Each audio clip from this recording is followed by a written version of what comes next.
Good morning. Welcome to December. We'll call the council meeting to order for Tuesday, December the 1st. And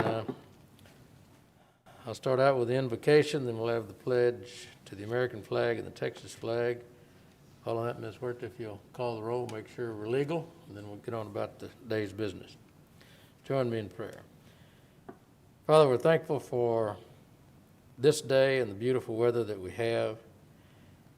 As we've just come through Thanksgiving, it made us realize just how much we have to be thankful for. While we're still fighting and working with the pandemic, and we're thankful for our medical providers and our first responders that are trying to keep us safe. We pray for our community as we head into the Christmas season, that we remember what that season is all about, a season of hope, and as we continue to try to keep our community healthy and strong. Guide us as we make directions today in the decisions for our city, and it's for their best interest, and make our city better tomorrow than it is today.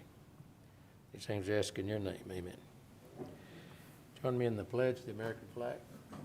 I pledge allegiance to the flag of the United States of America, and to the republic which stands one nation, under God, indivisible, with liberty and justice for all. Honor the Texas flag. I pledge allegiance to these Texas, one state, under God, one indivisible. All right. Ms. Huerta, would you please call the roll?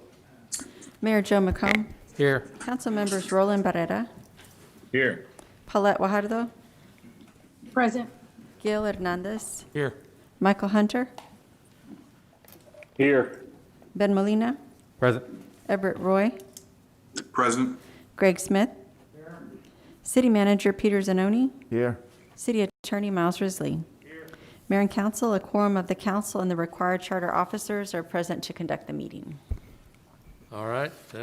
Next on the agenda is the public comment, and I think the council has been provided one submission by Hillary Snedeker. Yes, sir. And I want to make sure for the record she's aware that the council has been given this for public comment. Is there any others, either public submissions or phone conversations that need to be made? No, sir, not today. That's the only All right. one. Well, we'll take care of that. The other thing, I think this morning I had the pleasure of having a proclamation for Safe and Sober Month by the Texas Council on Alcohol and Drug Abuse for the Coastal Bend to remind people that December is Safe and Sober Month. I think that's extremely important. Every month ought to be Safe and Sober Month, but we want to draw particular attention during the Christmas season because well, I don't know about this year with COVID, lots of functions where there could be potential for partying and alcohol, but we certainly don't want to ruin holidays because somebody is out drinking and driving and either kills themselves or some innocent bystander as a result of that activity. So behave yourself. We do want you to enjoy the holidays, particularly in this strange environment we're living in with COVID, but remember the streets are no place to go if you've been partaking of the adult beverages. So we hope December is a very safe and sober month for everybody in Corpus Christi and the country.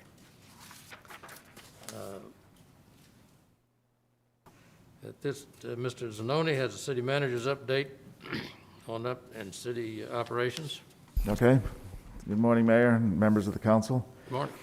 We have a couple of updates for you, and then Annette Rodriguez, our Public Health Director, will give us an update on the COVID-19 pandemic. As we know, our cases are going up here in Nueces County, and so we want to hear from Annette. But let me begin by talking about our 2020 bond program. And in less than 1 month since the voters approved the bond program in the November 3rd election, the city is moving forward with implementing our 2020 bond program. We know residents overwhelmingly supported the bond 2020 that totaled $75 million. There's 42 projects in there. All three propositions passed, on average, about 73% voter approval, which is about 10 percentage points greater than the last bond program that they approved.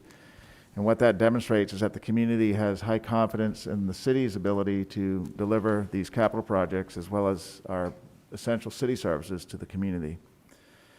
So how we're beginning the bond program in less than 30 days since it was approved is yesterday, the city released a request for qualifications for a mass selection of design engineering services to design the 22 street projects that were in the bond program, or that are in the bond program. We plan on taking to City Council 22 contracts to council for approval in February. So the RFQ is released. They'll be submitted to the city. There'll be a scoring process and a matching process to pick the best firm based on their proposal to the right project, and then we'll bring all those contracts to council in February. Those projects, the street projects, total $61 million.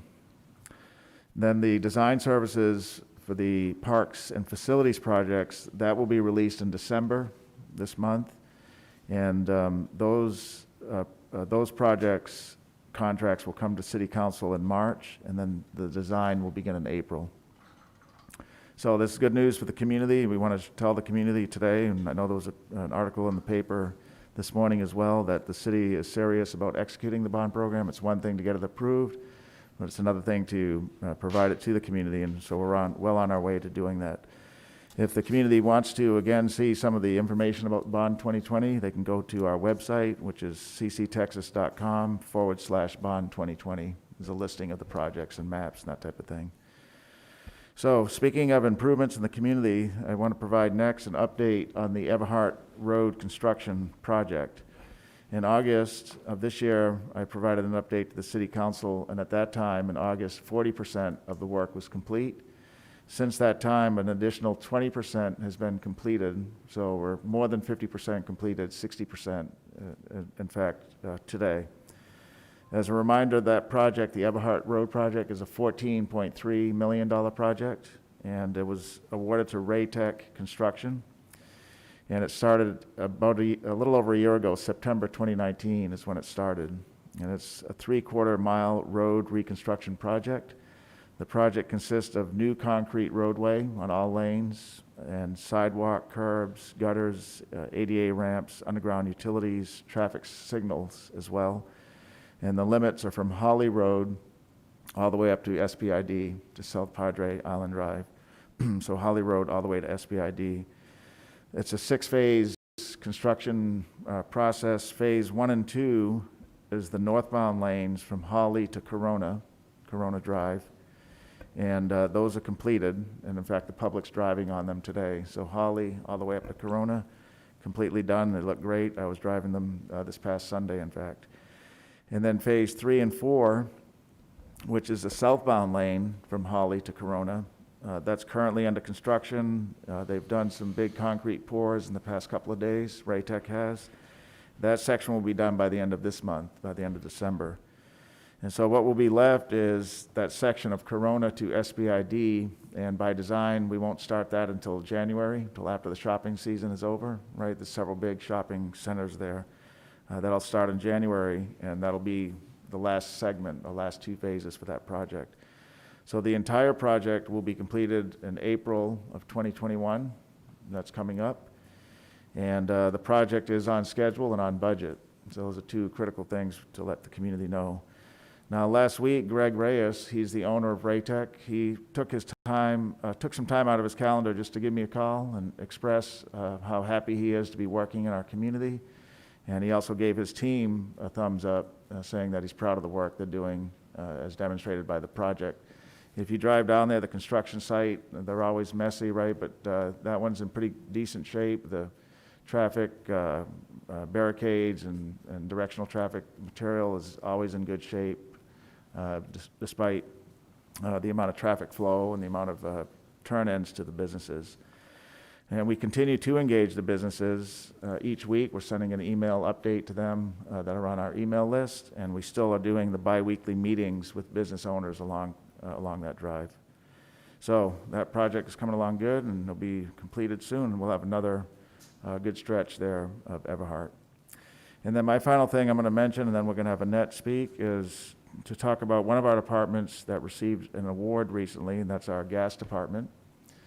So last month, the city's gas department was recognized by the Texas Municipal League for 10 years of excellence in performance ratings. So they've had 10 years of performance ratings of excellence. And the scores, that excellence score is based on record keeping, the department's record keeping when it comes to gas, the amount of annual regulatory audits, pipeline safety compliance, safety and training and qualifications of personnel, as well as gas system conditioning and integrity. And to get an excellent, you need a rating of 99% out of 100, and that's what they've received. The city of Corpus Christi has its excess gas utility insurance policy with Texas Municipal League. We buy liability and auto insurance through them. And this program, though, the Texas Municipal League hires an expert consultant in gas safety to conduct the annual safety rating. So it's kind of an independent assessment, even though we get insurance through them. So the recognition demonstrates the hard work and dedication of the gas department. It is led by Bill Mahaffey, who's doing a fine job in leading that organization. Their mission is to provide safe and dependable natural gas to the residents and businesses of Corpus Christi. And just as a reminder, their budget is $41 million annually, and they have 135 full-time employees, and the city serves 56,000 customers on our gas program. Okay, so congratulations to Bill Mahaffey and his team on that 10-year excellent award. Okay, and at this point, we're going to turn it over to Annette, who's going to give us an update on COVID-19. This will be an important one because we're at a critical point. So, good afternoon, Mayor, Council. Annette Rodriguez, Public Health Director. First slide, please. So here is a bar graph, and y'all have seen this every time I present it, and it shows the first wave in July going up to 11,869 cases of COVID-19 in Nueces County. What's important here is that the numbers do go down to October, but then we're seeing them rise again, so the second wave. What's important is also to look at June. In June, we had 2,643 cases before we hit our peak in July. And in November, we have more cases than we had in June. We have 3,176 cases. So that's concerning to us, and that's what we're watching very carefully. Next slide. So surveillance of flu illness. Every year we look at flu and how it progresses during flu season.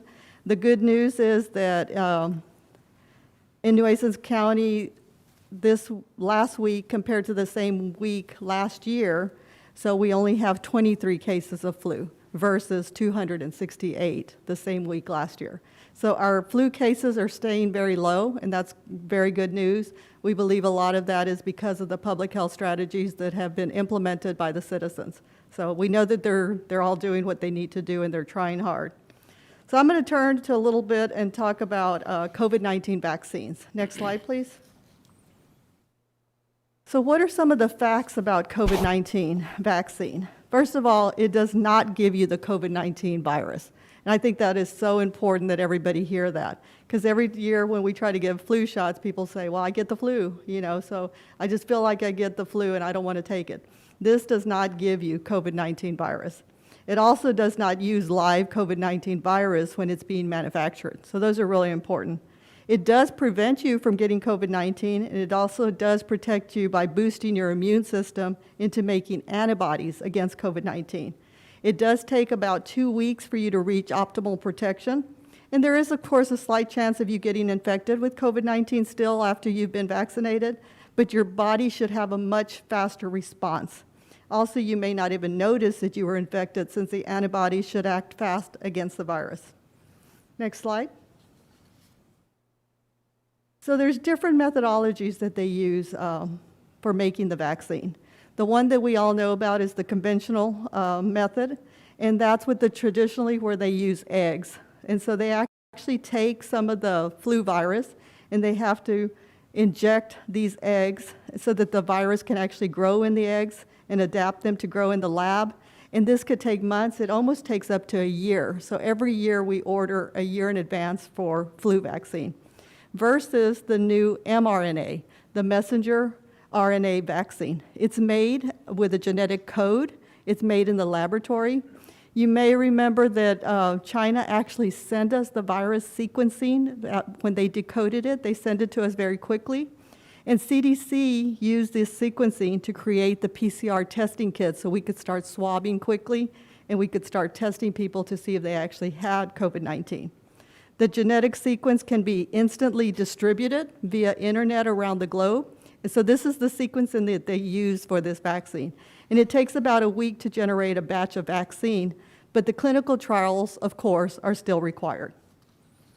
Next slide. For the conventional vaccine, you need a large quantity of virus to mass produce the vaccine versus the mRNA vaccine. No virus is needed at all to make the vaccine. The only thing you need is the sequence. And the virus sequence can change with mass production of vaccine, which requires a lot of quality controls and could delay vaccine development for the conventional vaccine versus the mRNA. If the virus changes, new sequences can be analyzed quickly and processed, repeated much faster. Next slide, please. So the different vaccine methods, the immune response is for your conventional vaccine, the antigen, the small amount of virus that they inject into your body, is what actually helps so you can create those antibodies. With the mRNA vaccine, it's actually the sequence. They put the sequence into the individual, and then with those sequence, you make antigens, and then those antigens will boost antibody response. And so just a different way of doing it, but much quicker, and it seems more efficient. Next slide. I just wanted you to look at this quickly because it's very interesting to see the Moderna versus the Pfizer vaccine. And on the left, you see that adverse effects reported were mild or moderate in severity, and you see that in bold. But right above it, the bullet above says 11 severe cases of COVID-19 were observed in the trial with Moderna. 11 of them were in the placebo group. So they did not even receive the vaccine, the ones that said they had the adverse reaction. They just received a placebo. So there was 0 adverse reactions for Moderna. If you look at the Pfizer vaccine, there were 10 severe cases of COVID-19 observed in the trial, 9 cases in the placebo versus 1 in the actual vaccine. So for Pfizer, there was only 1 adverse reaction. And it was not a serious adverse reaction. Next slide. What are the adverse reactions we're talking about? The typical adverse reactions in vaccines are pain, swelling, redness where the shot was given. We've all experienced that. Mild fevers, maybe some nausea, maybe some chills, maybe a little hot rashes, feeling tired, headache, and muscle and joint aches. Next slide. Who will be vaccinated? Very important question. So we do know now, phase 1A, tier 1, that's going to include the hospital staff working directly with the COVID patients and any ancillary staff that work with the COVID patients. It could be the custodian, it could be the x-ray technician. All of those individuals will be on the first tier to get vaccinated. Also, long-term care staff working directly with the vulnerable populations, and also EMS providers who engage in 911 emergency services like pre-hospital care and transport. And home health care workers, including hospice care, who directly interface with vulnerable and high-risk patients. That's phase 1, tier 1, the first individuals that get vaccinated. Who are the second group of individuals that will get vaccinated? That's called phase 1, tier 2. That includes the staff in an outpatient care office, so in your doctor's office. That's going to include all of those staff and any ancillary people that work there as well. Also, direct care staff in freestanding emergency medical care facilities and urgent care clinics. And then also community pharmacy staff who may provide direct services to clients, including vaccinating or testing for individuals who may have COVID-19. Next slide. Tier So 2 they- continued. Yeah, they got to advance it one more on the slides. Go to slide number 12. Oh, next slide. Yeah, Thank you. there you go. Public health and emergency response staff directly involved in administration of the COVID-19 testing will also be vaccinated in Tier 2. The last responders who provide mortuary or death services to descendants with COVID-19, decedents, includes the embalmers and the medical examiners, and also the school nurse who provide health care to students and teachers. So those are the first 2 tiers. So, and with that, I'm going to open it up to questions. So I know everybody's curious about our numbers. We did see our numbers go up over the weekend, exceeded 200, so 233. It looked like 300 because there were some old COVID cases there from back from March, April, May, and June. So, but 233. So these numbers do continue to rise. Today they look a little bit lower right now at this time. We're still counting them as they come in. From Thanksgiving, we're looking at the next couple of days up until Saturday and Sunday. That's really going to be the sign of what happened Thanksgiving here in Nueces County because of the incubation period and about the average time it takes for people to actually get infected. So what we're looking at is we're looking at our drive-through numbers. We saw them a lot higher right before Thanksgiving, right after Thanksgiving. They're starting to kind of go down a little bit, which is a good sign. Our phone bank calls are starting to go down a little bit, which is a good sign. So we're hoping that everybody is continuing to listen and to follow the public health strategies that we've been repeating and that we can get through this time. We know that there's monoclonal antibodies that are now available, and we think that's helping as well with some of our hospitalization numbers, as well as a COVID-19 vaccine that should be here, we're hoping by December 14th. All right. I open it up for questions. Mr. Smith, light on. Yeah, thank you, Annette. I know Pfizer is pre-positioning the vaccine right now, so you're saying it, I think the emergency authorization they'll decide on December 10th, is that? That's correct. Do we have any idea of what our first quantities? They've publicly said 25 million doses by the end of the year. With it, how many of that would we be getting, or where are we sitting? We ready to go? We say we get the vaccine. Where are we there? You know, that's a great question. We heard 50 million by the end of the year. You know, what the real amount is, I'm not sure that Well, that includes Moderna. It's 20 for Moderna and 25 for Pfizer. 20 and 25, so for the end of the year. And it looks like Moderna may be actually approved maybe at the same time because they put in their emergency use authorization as well. We believe we're not going to get a lot of doses initially. They're going to be sending those doses to the places that are having higher rates of cases. And so we're thinking those are going to go to the Amarillo, to the El Pasos, to the Laredos, the Valley. And so, but right after that, if not very close to that time period, we believe we'll be getting our doses as well. So I'm hoping for maybe 3,000-4,000 doses to start with.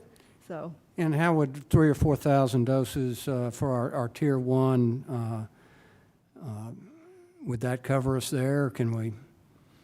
Well, it would give us a good start. It wouldn't cover us. And so the hospitals will receive their doses directly. Any provider that has signed up will receive their doses directly. We've already talked to most of the nursing homes, and they've actually signed up as providers, so they'll receive theirs, or they'll use their current providers, so a lot of them are CVS. CVS can start vaccinating them, you know, because they've had that process set up already. So we are talking about what does it actually look like, because we need to still make sure that the people on this list are taken care of. We know that EMS is going to be a provider, and they'll receive vaccine directly, so they'll vaccinate themselves as well. So if we receive 3,000 or 4,000 doses by the end of the year, we can make a substantial dent in that Tier 1. well, we definitely will we'll put it all out there and see that, you know, we're hoping that fear doesn't play a part. We know that it probably will. People are a little bit still fearful of the vaccine.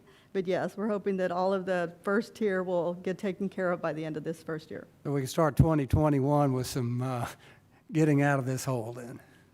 That's the plan. The plan is to get out of this pandemic and to take these masks off and to live life like we used to. Thanks very much, Annette. Thank you. I don't see any other names on my card here. Anybody virtually watching, council members want to ask a question? Yes, Mayor, it's Roland. I'd like to ask a question, if possible. Okay, go ahead. Yeah, Annette, thank you very much. We appreciate your commitment to the community. I know obviously it's been difficult and it's been trying, and we sure do appreciate you. What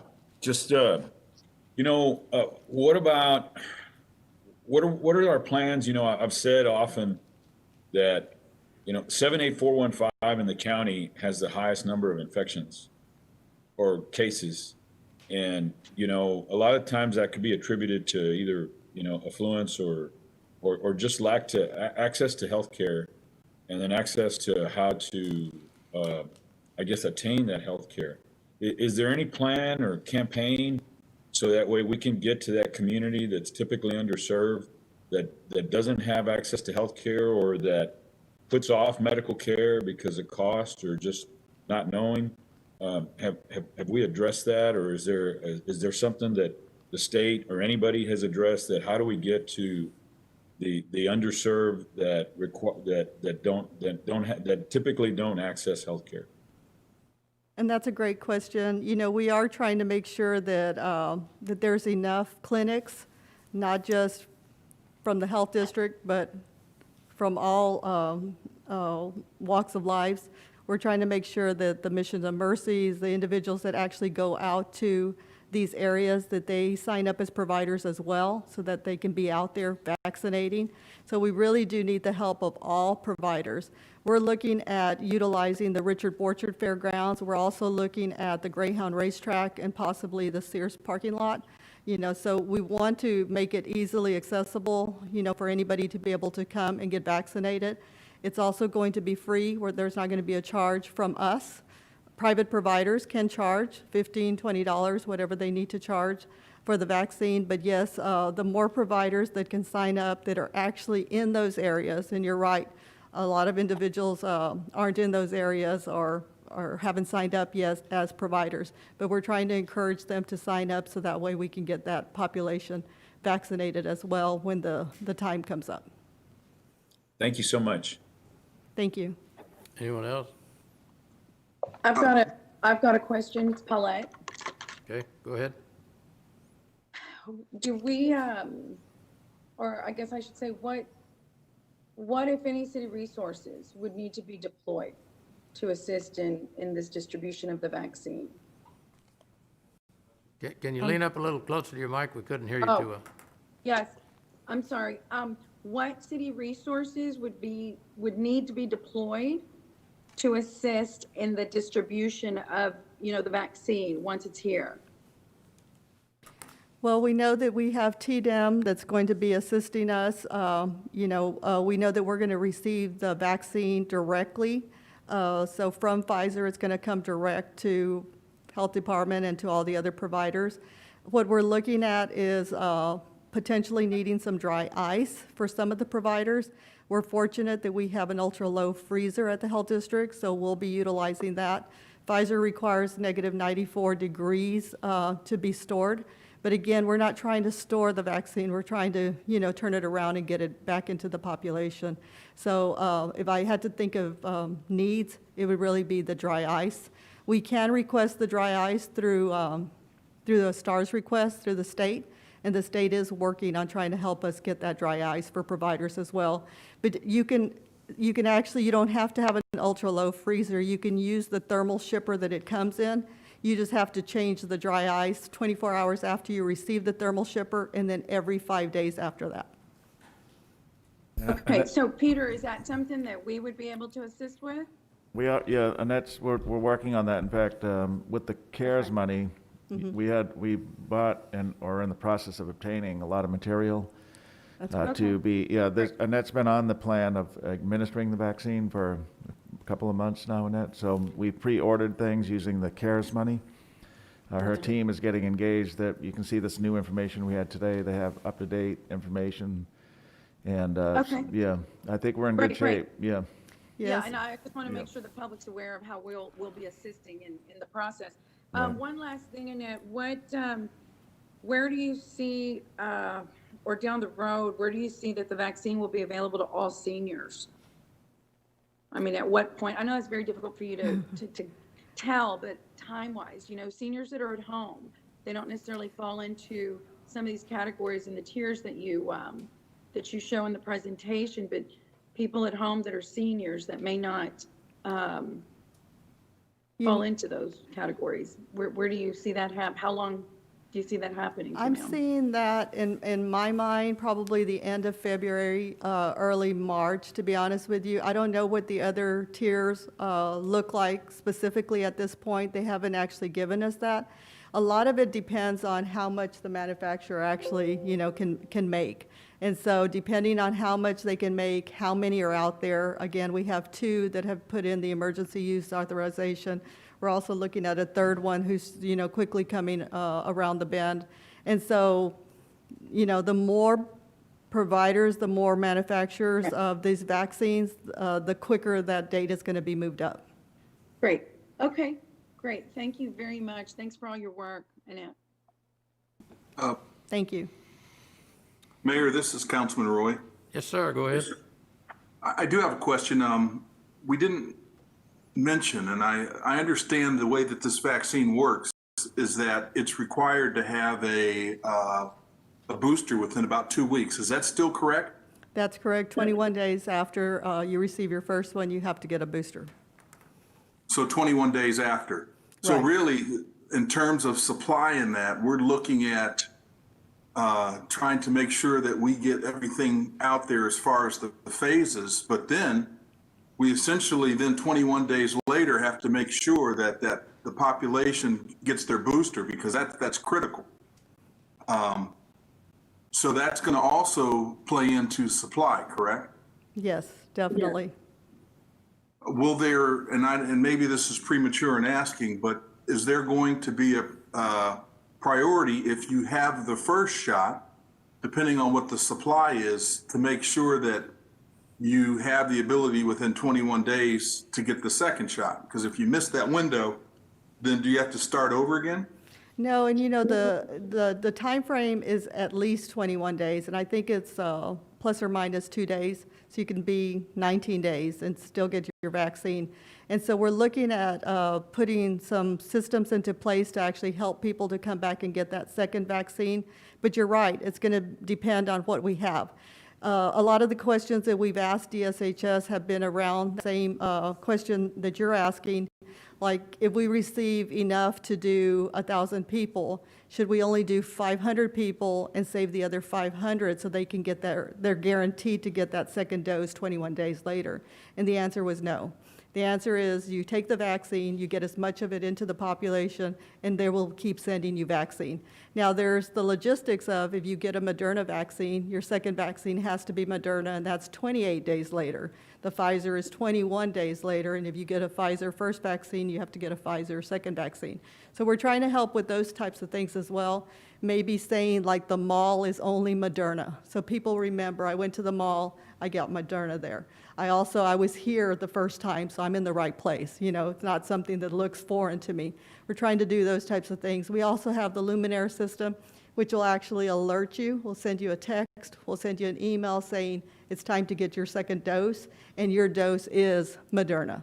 And so those types of things are going to be helpful, but as we go on to the second tier and the third tier, anybody from the first tier that hasn't been vaccinated, they can jump in at any time. Maybe they were out of the country and now they're back. They're like, you're on the second tier, what about the first tier? It just keeps adding, so. Okay. Thank you. You're welcome. Any other questions? I think most of my questions were questions of logistics and supply and that sort of thing, so it's not as if they're just going to drop them off today and then you worry, how are we going to get this out? Y'all have done a lot of pre-work, and that's great, so thank you. I think people ought to take a lot of comfort in that, so we appreciate your efforts, and hopefully the public will be receptive to this, and I think based on your first year, it's all going to be the professionals in there, and I think that'd give people an opportunity to get some comfort when they see the first round going to people that are the most exposed and see that they get a positive result. So that'd be great. Anything else? All right, well, thank you. Thank Appreciate you. all your work. Thank you. Okay, the next item on the agenda, is that complete now, Mr.? Yes, it is, Mayor. Thank you. All right, Mayor, I'd like to make another comment with regard to Peter's comments. all right, go ahead. Yeah, I just want to, Peter, I just want to thank you and your team. There we go. I just want to thank you and your team for the efforts of really hitting the ground running with the 2020 bond package. I know this last couple of years, we just started mobilizing Holly a couple months ago, and I think that was from a 2012 bond project. AIRS was 2014. So I can't thank you enough. That's the thing, that is getting all that done and sticking with a commitment to the voter. Thank you for making us look good, number one. And thank you for the community from the community to show that commitment. It's just, we find out there's, it's just like AIRS. I think the original package on it was 6.5 million, and then the low bid was closer to 11 million. Obviously there were some changes made, but that time ends up costing money. And then also thank you from District 3, and I'm sure Gil hears it too on Everhart. A lot of those businesses, although they're frustrated, I know that they're at least they know what's going on. And I think there was a challenge before where there wasn't a lot of communication, particularly when Corona was worked on. I know the community appreciates it, and I just want to say thank you on behalf of the constituents of District 3. Keep up the good work. Thank you, Councilman. All right. The next item on the agenda then is the approval of the minutes for the November 10th and the November 17th meetings. Anybody have any additions, corrections, modifications? If not, I'll entertain a motion for approval of the minutes for November 10 and November 17. So moved. Got a motion, is there a second? All right, there's a motion and second on approval of the minutes from November 10 and November 17. All in favor say aye. Aye. Aye. All opposed? All right, minutes are approved. Don't have any board and committee appointments. Consent agenda is items 2 through 16. Some are repetitive. The super bag collection services, I think is the second time we've seen that. That's a good one. Chief, you want, this looks like it'd be pretty exciting news for you and your department here on items 3 and 4. Don't know that we need to pull it, but you want to make any comment on that? Yeah, while he's coming up, so for the public, this is $4 million worth of heavy equipment purchase for the fire department, 6 apparatus that Chief will tell us about. This is a good investment. It gives our firefighters and frontline personnel modern, safe, and highly efficient equipment. And we have a plan to replace all of the H equipment over time. This is phase 1. But Chief, go ahead and give us a little more detail on it. Yes, sir. Thank you very much, Peter. Robert Rocha, Fire Chief, and Mayor, Council. Peter is right on target. What we've done is, working with Rick Trevino, our Assistant Chief in the shop, is developed our phased-in program to replace our apparatus. This is part of the plan in order to do that. What we're asking for today in both items number 3 and 4 is 3 ambulances that will go and replace 3 of the older ambulances. 1 aerial that'll replace the aerial that's at Station 1. It's 22 years old, and then 2 engine companies. And so with that, as Peter stated, that's 6 apparatus that we'll be purchasing altogether.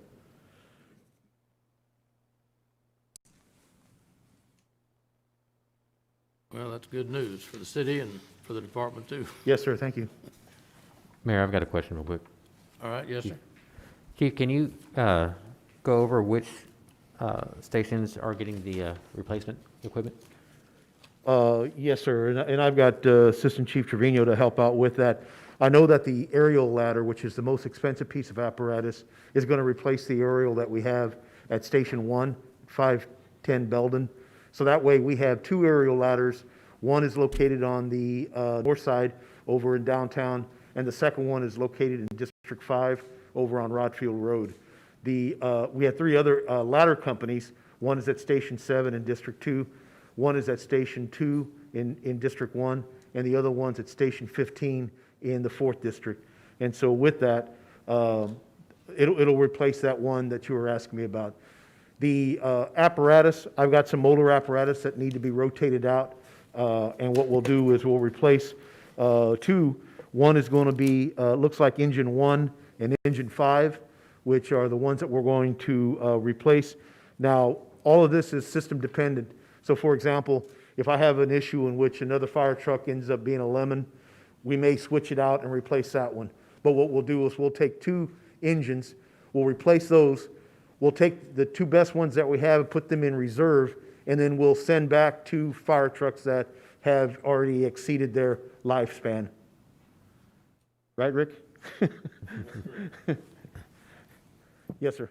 All right, I And appreciate then the it. ambulances, that's another one where, I think, Rick, you've got a plan on the ambulances. What's the, where are those ambulances going to go? So those medic units currently, and it's always subject to change depending on how we, on when those units come in. It's about a four-month build time on those medic units. So we won't see them, if we get approval on it, until probably late April. So once those units come in, we start looking at the mileage and the reliability of the current units, and then we start trying to rotate them. And what we do is, in order to maximize the use, we rotate them from the busy stations, those ones that are using the busy stations, we move them out to the slower stations in order to, continue the use of those. And then we'll get the new ones in the busy stations. So it kind of just tries to even out the mileage on them. The units that we're currently trying to replace are real close to 200,000 miles. So we try to get them as a 5-year frontline unit, and then we try to put them in reserve status for another 5 years. I appreciate it. Thank you. Thank you, sir. All right. I've got one question. Chief Rochat, this is Paulette. Yes, ma'am. Good morning. What, well, first of all, thank you for your leadership with everything you guys are doing and how busy y'all been through the pandemic. But how many ambulances do we now have? We currently have, Including these? yes, we currently have 12 ambulances that are frontline that are staffed 24/7. And then we have two ambulances, one located at Station 17 and another located at Station 12, that are surge capacity. In other words, when the 12 ambulances gets too busy, then what we'll do is we'll transfer personnel from those stations and put them on the ambulances. And so then that way Okay. we have 14 that would be available for emergencies. And then we have around 7 ambulances that are what we call reserve ambulances, ambulances that we can use whenever some of the other ambulances are getting repaired. But we do have a good, healthy fleet of ambulances, ma'am. Okay, and can you remind me, 17 and 12, what locations, what fire stations are those? Yes, ma'am. Fire station number 12 is located at Rand Morgan in District 1, and fire station number 17 is located in District 5. Where in 5? Over on Yorktown, over by Bill Witt Park. That's the one I was getting to. Okay, so we've got that one over there at Yorktown, because that's one that's always there then? It's available, ma'am, during surge capacity. So Oh, if the surge, other okay. 12 ambulances are out, then what we'll do is we'll put the men and women that are at Station 17, and we'll put them on the ambulances, and then we'll run ambulance calls with them at Station 17. It's also the same with Station 12. Right. Okay, thank you, Chief Rocha. Yes, ma'am, thank you. Anybody out in the cloud want to comment? Mayor, comment Mr. about- Hernandez, I got your light on. Yeah, Mayor, I had a comment about 5 and 6, so it doesn't have to do with Chief Roche, but I don't think it needs to be pulled. I just had one question associated All with right, that. well, let's get taking care of Mr. Rocha here and these two. Any other questions or comments on items 3 or 4? Okay, now we'll go to 5. You got a question? You want to pull it? and Yeah, talk I don't about want to pull, I don't want to pull it. I just want to have a tie-in question. These are security related, but it's more on the purchasing side. I want to ask the city manager, who is the overall in charge of security that ties these things together? Right, that's a great question. So IT, Peter Collins with the police department are going to be the city's leads. You can see on these, the departments actually initiated getting these, at least the water department, and then the asset management department procured their Okay, their so, security devices, but we need one agency or one department that covers the whole city. That's how cities usually do it. And so those are IT and the police department. IT is the one that helps to program the card readers and the cards that we have. And so we're transitioning to that. Right now, or prior to this, departments kind of manage this individually. So the water department had their own people managing security access points. That's too many different departments managing their own stuff. So IT is going to manage the entire cities for consistency, write protocols, that type of thing. And then the police department will kind of assist in that since they're the security experts. that's what I wanted, Yep. the direction I wanted us to know. Okay. Thank you. Yes, sir.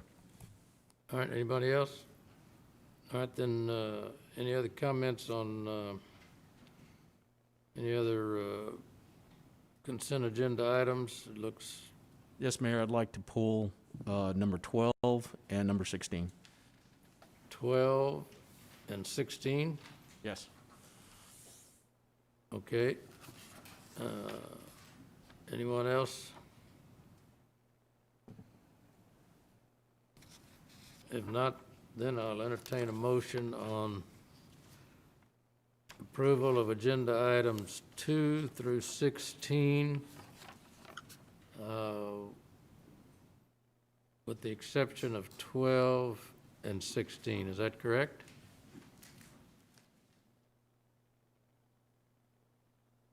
All right. Move to approve. All right, there's a motion. Second. A motion and a second for approval of items 2, 3, 4, 5, 6, 7, 8, 9, 10, 11, 13, 14, and 15. Any discussion? These all, why don't you call the roll since we're scattered out and it's required to have 2/3 vote. Okay, so for passage of the consent agenda, except 12 and 16, Mayor McComb, Aye. Council members Molina, Aye. Roy, Aye. Smith, Barrera, Aye. Guajardo, Aye. Hernandez, Aye. and Hunter. Aye. The consent agenda passes.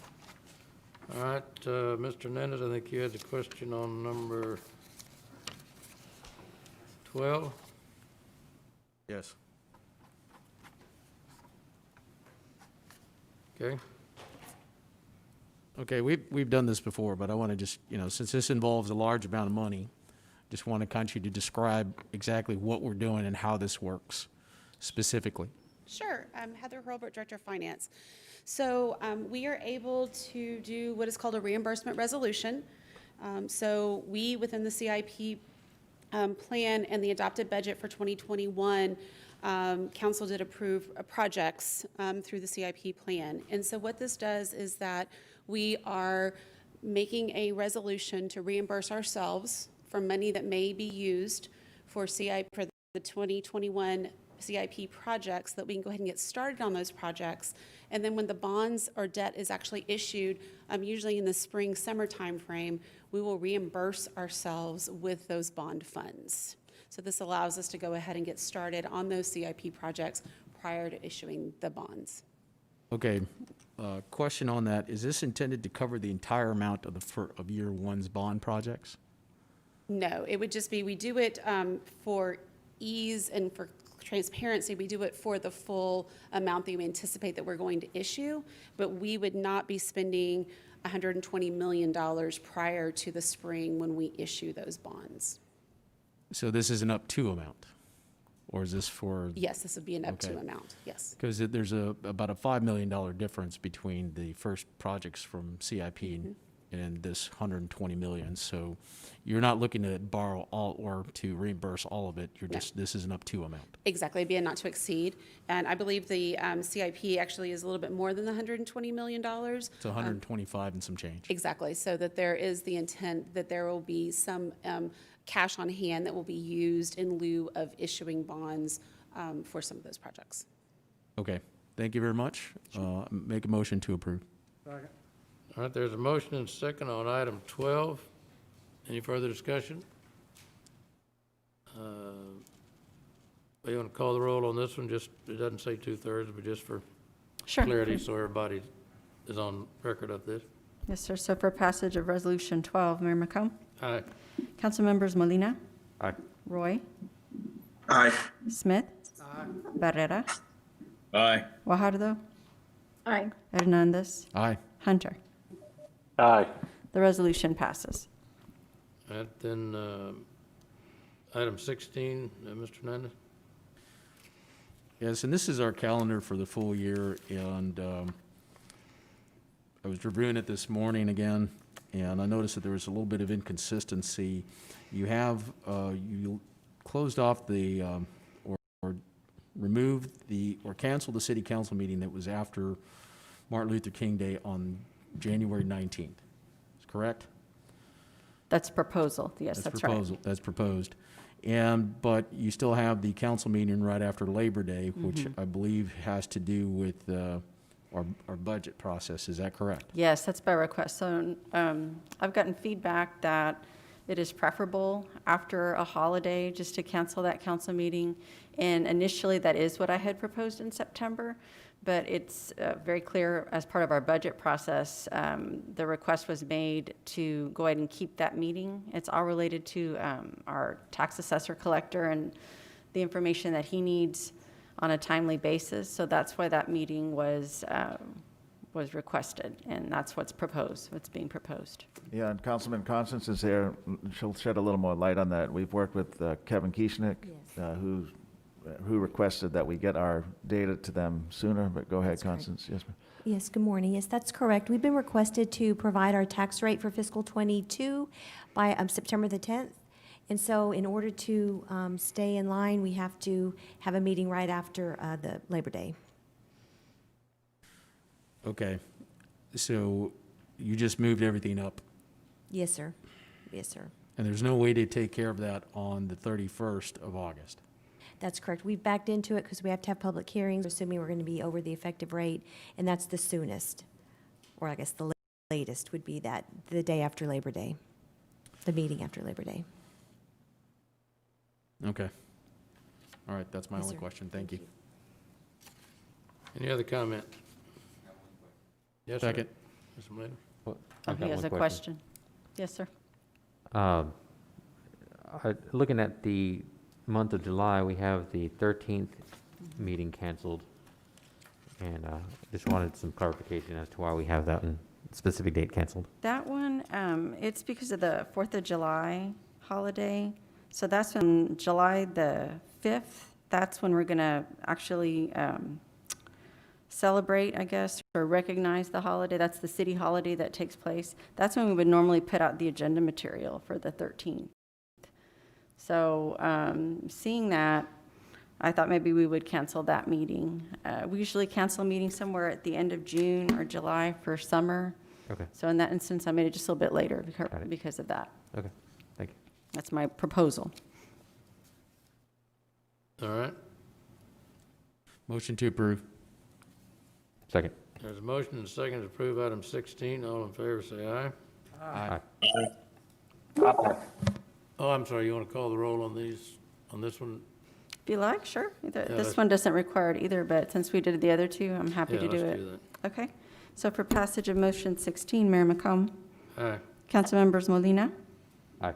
Roy, Aye. Smith, Barrera, Aye. Guajardo, Aye. Hernandez, Aye. and Hunter. Aye. The motion passes. Okay, just an observation, Mr. Manager, and I'm excited we're getting these bond monies and projects up and going as quickly as we are after the bond election, but, and I know this isn't probably a high priority, but it seems, and there may be some explanation on that 14 and 15 where the type A and type B wanted just to amend just housekeeping. They did this back in March and it took all the way to December to get on our agenda. Yeah, And yeah, is that was, just- right, it took us, there was no, it should have really been put on sooner, just, we don't have a, Yeah, yeah. okay, well, it just seemed like a long time for It is, yeah. just a routine deal. All right, according to my thing here, lunch at 12:30, but, 1:30, but we're an hour ahead, we can go ahead. Public hearing, public hearings. I don't, these items don't look like public hearings. We don't have any public hearings, All Mayor. right, okay, Yeah, I didn't it's, look like it, but I want to make sure. yeah, it's All right, letter let's, M. if we could, let's just go on into item M, ordinance designating Frost Bank as depository. Yes. Good afternoon, council. So per local government code, we do have to go out for an RFP for our depository agreement every 5 years. So this is, we were in the 5th year of our contract, so we did go out for RFP. We had a team of internal employees who reviewed them, and we are recommending that we stay with our current depository, which is Frost Bank, and extend a contract with them for the next 5 years. All right, Mr. Hernandez? Were these the only respondents? Yes, there was 3 respondents to the request.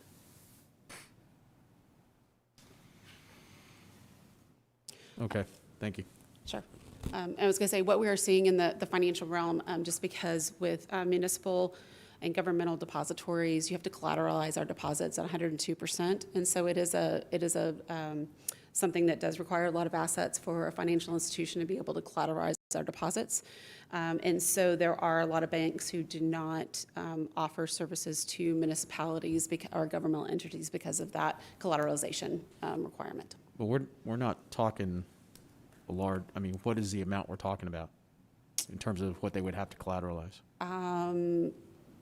$10-20 million.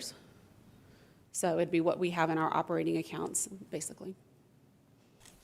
And any of our individual accounts, it would be over anything we have on deposit over $250,000, which is the FDIC requirement. They would have to collateralize at 102%. All right, any other comments on item 17? If not, I'll entertain a motion for approval. I have a comment. All right, Heather, on the, on your matrix, why are those three lines there empty? The capability to provide services required, earnings, potential, and funds availability, and then the last one, credit-worthy depository. There are no numbers there. I'm not sure. I would think that, I mean, all of them were credit worthy. So I would assume those would be the same. Okay.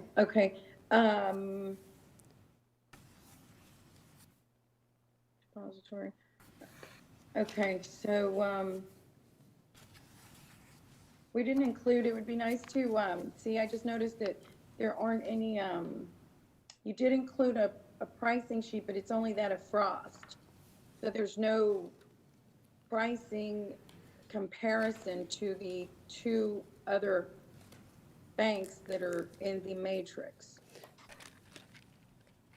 We have that available. No, we did not include that. We only include the pricing sheet for the financial institution that we were proposing that we award the contract to. When the pricing was compared, the actual lowest pricing was Wells Fargo at about there's about $70,000 difference over a 5-year period between Wells Fargo and Frost Bank. But this is not strictly a pricing contract, this is a contract, and so that was just a factor in the scoring and a choice in our decision. Right, okay. And who's at the table when they make this decision based on this matrix? I'm not sure who was on that team who did the scoring. We do bring in our investment advisor, Linda Patterson, an associate, who helps, who has a background in banking, and so she does help us put those, do that analysis as far as the pricing and to comparing the apples to apples, since as you can tell from the pricing sheet, there's a lot of moving parts on that, and so she does help us with that. Okay. Okay, thank you very much. Sure. If I can, Councilwoman, on your first question, those three subcategories, capacity to provide service, earnings potential, and creditworthiness, those are all subcategories of the 60-point line item called technical proposal. So when they reviewed those, when they awarded the 60, up to 60 points, those are three things they looked at: the capacity to provide service, earning potential, and creditworthiness. That all rolls up into technical proposal of 60 points. So that they weren't left blank necessarily, that just shows the reader or the viewer what is in this technical proposal. Right. Yes, ma'am. Okay, I understand. It just wasn't delineated, so. Yes, ma'am, no problem. Like, yeah. Right. Okay, did somebody make a motion to approve it? Did I? Do we have a Move to motion approve. to approve? Just roll. The motion, is there a second? Second. On item 17, Ms. Worthy, you want to call the roll? For passage of ordinance number 17 on its first reading, Mayor McComb. Aye. Council members Molina, Aye. Roy, Aye. Smith, Barrera, Aye. Guajardo, Aye. Hernandez, Aye. and Hunter. Aye. The ordinance passes. Okay, item 18, approving the Downtown Management District, or TERS 3 financing plans. Who wants to go with that? All right. I'm back up again. So for the TERS, you have your project and financing plan, which guides the activities within a TERS. And so with TERS number 3, this project and financing plan is updated on a regular basis to reflect what condition, what activity is downtown, and tweaks those programs as far as funding. This changes in the project and financing plan was presented to the TERS board and was approved. And the main things that were changed with this were to tweak the different project plans, the grant programs that we have, to incentivize certain conditions that the Downtown Management District and the TERS boards felt reflected that what needed to be incentivized to bring that development to the downtown. A lot of this was to bring the numbers of units down so that the incentives could be applied to smaller projects versus the large projects, because the DMD was seeing that those were the type of requests that were being made. I do have Alyssa here to be able to answer any more specific questions that you may have on this. Anyone have any questions on this? That if the TERS is approved at once, and we've already seen it once, so, right? Yes. Okay. Entertain a motion then for approval on item 18. Second. All right. Doesn't require 2/3. All in favor of 18, say aye. Aye. Aye. Aye. Aye. All opposed? All right, on number 19, it's resale of treated water, and just to make sure everybody understands, this is for customers outside the city limits. And it's our wholesale customers. It's not you and me at our house, so. That's right. And Mayor, also, there's no rate increase overall, even though they're not city customers. We know that in our budget, we had no rate increases in any of our utilities, no property tax rate increase, no stormwater increase, no solid waste collection increase. Right. And so these customers similarly will have no increase in their water costs as well. All right, Kevin? Good afternoon, Mayor and Council. Kevin Norton, Director of Water Utilities. This ordinance addresses treated water rates for 4 of our wholesale water customers, all of which are located outside the city limits. As the title indicates, these wholesale customers are known as public agencies for resale by the Texas Public Utility Commission. Next slide, please. The 4 public agencies this ordinance applies to are the South Texas Water Authority, which is the Kingsville Bishop Ricardo area, San Patricio Municipal Water District, which is the other side of the bay from us, the Nueces County Water Control and Improvement District number 4, which is primarily a Port Aransas, and the Violet Water Supply Corporation, which covers rural areas between Corpus Christi and Robstown. The treated water rates for these 4 wholesale customers must be reviewed and approved by City Council every year. Back in 2008, San Patricio Municipal Water District and South Texas Water Authority brought a lawsuit against the including stormwater cost and their outside city limits treated water rate. This was corrected, and a settlement agreement was reached in July 2013 that formalized the process for an annual rate calculation of treated and raw water for San Pat and South Texas Water Authority. Water contracts with the Nueces County Water Control Improvement District number 4 and the Violet Corporation in 2013 and 2017 respectively included the same terms for an annual rate calculation. Thus, the treated water rates for these 4 wholesale water customers must be reviewed and approved by City Council every year. Next slide, please. The city charges customers the cost of service, and the cost per 1,000 gallons changes based on a cause and effect relationship. As the teeter-totter shows there, as the water demand increases, the annual revenue also increases, and this increased demand decreases the actual cost per 1,000 gallons through an economy of scale at the water treatment plant, and that in turn decreases the water rates. For the summary of rate changes, there is almost no change in treated water rates. For San Patricio Municipal Water District and South Texas Water Authority, there is a very tiny decrease of 4 1/1000ths of a dollar per 1,000 gallons. So their proposed rate for treated water remains essentially the same at approximately $1.46 per 1,000 gallons.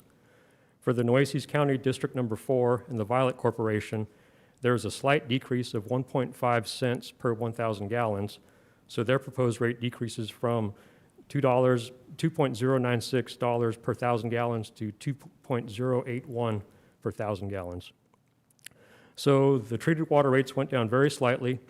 This is due to the annual budget true-up at the end of FY 2020 between the projected revenues and the actual expenses, in addition to increased demand from large industrial customers that will begin taking more water from San Patricio Municipal Water District in 2021, specifically Steel Dynamics and Exxon. Next slide, please. This is a table of the rate adjustments that go into effect on January 1st, 2021. In August 2020, the 4 public agencies were provided a copy of the rate model and these rate adjustments, and they were given a review period for questions and to present to their respective boards of directors. No opposition to the rate adjustments was voiced by any of the 4 public agencies. You might notice in the table that the Nueces County District number 4 and the Violet Corporation rates are a little bit higher than the other 2 agencies. And this is because water for San Patricio Municipal Water District and South Texas Water Authority is delivered directly from our Owen Stevens Water Treatment Plant by pipes owned by those agencies, while water to Nueces County District number 4, Port Aransas, and the Violet Corporation between Corpus Christi and Robstown uses the city's transmission mains during part of its travel from our water treatment plant to their respective locations. Going forward, our public agency rates will be considered and approved during the budget process this summer and in the future fiscal years, rather than bringing this item to you during the first quarter of the fiscal year. This concludes the presentation. Standing by for questions. All right, anyone have any questions? That's good news for them and everybody else, so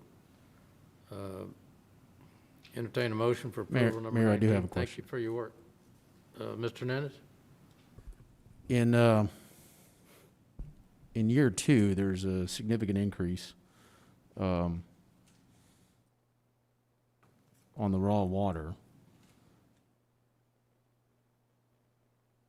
But the treatment cost went down.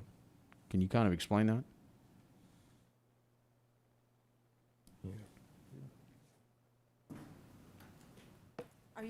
Are you referring to the raw diversion cost? Yes. That has to do with the bonds that are going to be sold for 2020. it affected the rate slightly in that category. That has to do with getting the water from the water sources to the water treatment plant. Okay, but once you get treatment, the cost goes down. The treated cost did go down. There were less expenses than there were revenues, and so that true-up adjusted for that. There was an over-collection of revenues, so that drives the rate down the next year. So we're going to be selling water at a lost cost to these municipalities in 2021, or are we going to? Very slightly. Okay, are we going to review that again, or is that going to be the cost? Because from our projections in terms of rates for our ratepayers, we're expecting an increase. During the first part of next year, we'll start with the update of the rate model for rates that'll go into effect in 2022. And those reviews will affect our retail customers as well as our public agencies. So we'll bring another review back earlier in the year during our budget process that will address most of our rates throughout the city and our wholesale customers. Okay, so are the 2021, I mean, the on years, since you're having a reduction here, excuse me, I lost my spot here. In 2021, I mean, if we're having a reduction there, are we going to have a reduction in our own rates, or are we just going to, I mean? We'll have to run the model with an updated figures from fiscal year 20, because when we ran this rate model, we used the actuals from fiscal year 19. So every year we use the most current actuals to budgeted. So that's why we run the rate model every year, because our rate's based on changes in consumption, changes in expenditures to actuals, and changes on collection of revenue. Okay, we'll need to get some more detail from you, because considering the amount of work that we're doing at Owen Stevens and how much money is being spent, it seems a little strange that the treatment costs would go down. That's mostly related to the increase in that demand from SDI. Their take is going to be up to 5 million gallons per day, and that's a considerable amount to affect the rate. So that mostly the rate is, there's a lot of little things that make the rate adjust, and that's one of the ones that adjusts the treatment rate so much. Besides the fact that we spent a lot less on chemicals in 19 than we did, we had some lower than expected revenues. Yeah, I mean, higher than expected revenues. Rebus, tell STI, what's that acronym? Oh, SDI is Steel Dynamics, I'm sorry. Yeah, that's the large industrial customer that'll come online in 2021 that San Patricio will sell water to. It's a treated water, so they'll be selling treated water. So they're selling the treated water? I thought they were getting raw water. I guess they're going to San Patricio. Is it raw water? Yes, there's raw water for SDI and then treated water for Exxon, which is also, they're going to start pulling in 2021 as well. Right. So those two big, you remember the teeter-totter, that slide that Kevin showed? It's when you sell more water, the rates come down. So we're picking up two big customers, industrial customers, in the rate model. Exxon's minimum 50 million gallons per day treated water.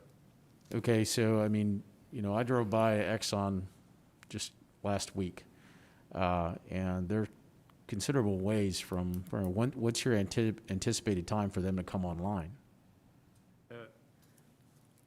It's supposed to be fully online in 2022. That was the last but when do you information that I had, expect, but they were going to start. when do you expect them to start getting water? Because you have the rates. About a year from now, at the end of 2021. Dynamics will be sooner, right? Steel Dynamics Yes, sir. will be this Yes, sir. summer? Steel Dynamics is still tracking to be full. Yeah, so that'll be the first big Okay, water. but I mean, they're pulling raw water, not treated water. That's correct, yes, sir. Okay, I'll get with you afterwards. Sure. Thank you. Any other Mr. Smith? Yeah, thank you. Do these rates include the drought surcharge or the nickel water fee? The drought surcharge does not impact these rates because that's paid on actual consumption. That's based on actual consumption. And the 5 cent, the supply development fee is included in the raw water rate. Okay, so approximately 10 cents, half of that is the fee? Okay. Now, by law, we can only charge cost of service, right? According to the settlement agreements that we had with these 4 agencies, that is exactly what we have to charge them. And that's why we send them a copy of the rate model so that they can see the calculations. And isn't that based on utility law that Miles is nodding yes? We're not allowed to make a profit. Yeah. Miles, can you get on the mic, please? Thank you. As a publicly owned area water provider, we're not allowed to essentially make a profit on the sale of water. If we have a demand adjustment that we true up on here, so we have to, it's up, it's down, it's whatever it is, we're following the law in making these adjustments. We are required by law to fully collect all that we expend on those utilities, and we're prohibited from collecting a profit. Yeah. So we are, and those laws are carried through in our bond covenants as well. Okay, so all what we're talking about today is to make sure we're in compliance with the law, and we have an agreement that we true up every year now. So if say, we go into some drought issues, that will change our revenue side on there, and then overall reflect on there. So we may be doing a true up next year, depending on our overall water demand, since it's very much a incremental fixed cost system, isn't it? So the extra water we ship is doesn't add much to our cost base. So, is that, okay. Correct. Affirmative on that. Thank you. Okay, anything else on item number 19? Entertain a motion for approval? Second. All right, got a motion and a second on item number 19. Ms. Worth, you want to call the roll? For passage of ordinance 19 on its first reading, Mayor McComb, Aye. Council members Molina, Aye. Roy, Aye. Smith, Barrera, Aye. Guajardo, Aye. Hernandez, and Hunter. Aye. The ordinance passes. All right, on my agenda, I don't see any briefings. No briefings, Mayor, that's right. All right, then our next item is an executive session on item 20, which is dealing with some property purchase or exchange in Yorktown near Oso Creek and related to the Lavola Creek drainage project. Council will go into executive session. You want to take our lunch? The lunch isn't quite here, but we can take the e-session and we'll bring it to y'all as soon as it arrives. Okay, So well, it I'll won't let take y'all long. know. We may just take it home with us. Yeah, I have a Is it feeling- bag lunch or is it, what is it? It's a box lunch. Okay. Yeah, you All probably right, take then it with let's, you. The council then will go into executive session on item 20 per the Texas Government Code sections 551.071 and 551.072. And we'll come back into public session at the completion of the executive session.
All right, we'll close the executive session at 1:32 and go back into, we just closed the executive session on the discussion of,